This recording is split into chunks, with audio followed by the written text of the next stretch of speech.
my journey started at a very tender age where parents got divorced. I felt abandoned, rejected by both, by my mom and my dad. Got exposed to verbal abuse, sexual abuse, emotional abuse, molestation at a tender age. And that sort of set me up for failure in my life, where I wasn't, like, I didn't know where to go. I didn't know what to do. And I didn't understand myself. I didn't understand the journey that I was on. I would go to church. My dad would take me to church, but at one point I would start rebelling because he would drop me off, but he would go, and I'd never understood that. Went to high school, relocated to my mom. My mom would do the same, but I would have an encounter where I felt safe, I felt secure, and something felt right. And this would last all the way up through to the end of matric, where I would start studying and rediscover a different life, a life of enjoyment, of partying, celebration, drunkenness, alcohol, very free spirited. But this would also be a road that would lead me down, that would not lead me to a life or road of life, but actually a road of death. And 2012 reached the lowest point in my life at that point. And on the 6th of January 2013, I gave my heart to God, where I made the commitment to say, I accept you, I choose to have a relationship with you. And at this point, I would not understand how God would take me on this journey, this adventure, this valley that I would go through. But He would slowly but surely start healing parts of my identity.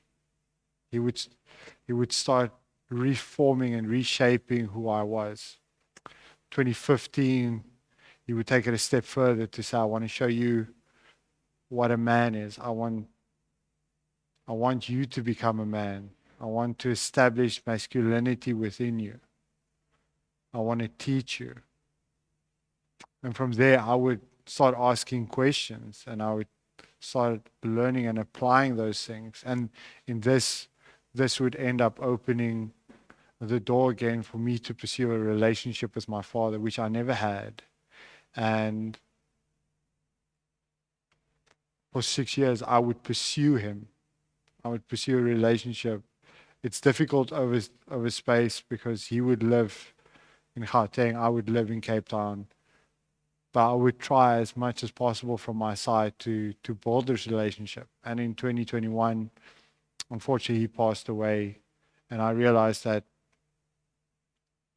relationship was never going to continue. I would never have that hope of reconciliation or that hope of a loving relationship with my father. But what I didn't know at that point was that how God would step into that space, how God would embrace me, how God would love me as a son. He would bring me to the point where He said, you've done enough to heal you, now I want to heal you. And this was a very interesting point because I stood before God and I said, this is my Hail Mary. I can't heal myself. I can't fix anymore.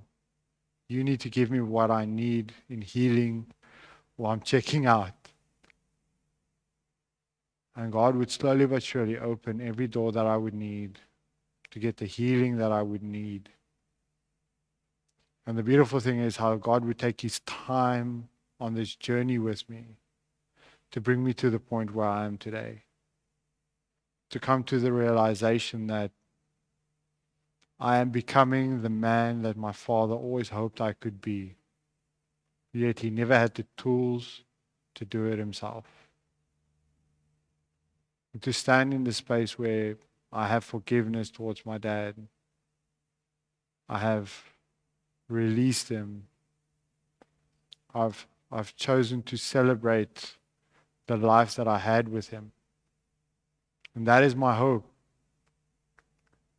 That God will journey with each and every one of us. That He will not let us go. But that He will hem us in all the way around. That He will embrace us as sons and daughters. And that we would be open to receive His love the way He wants.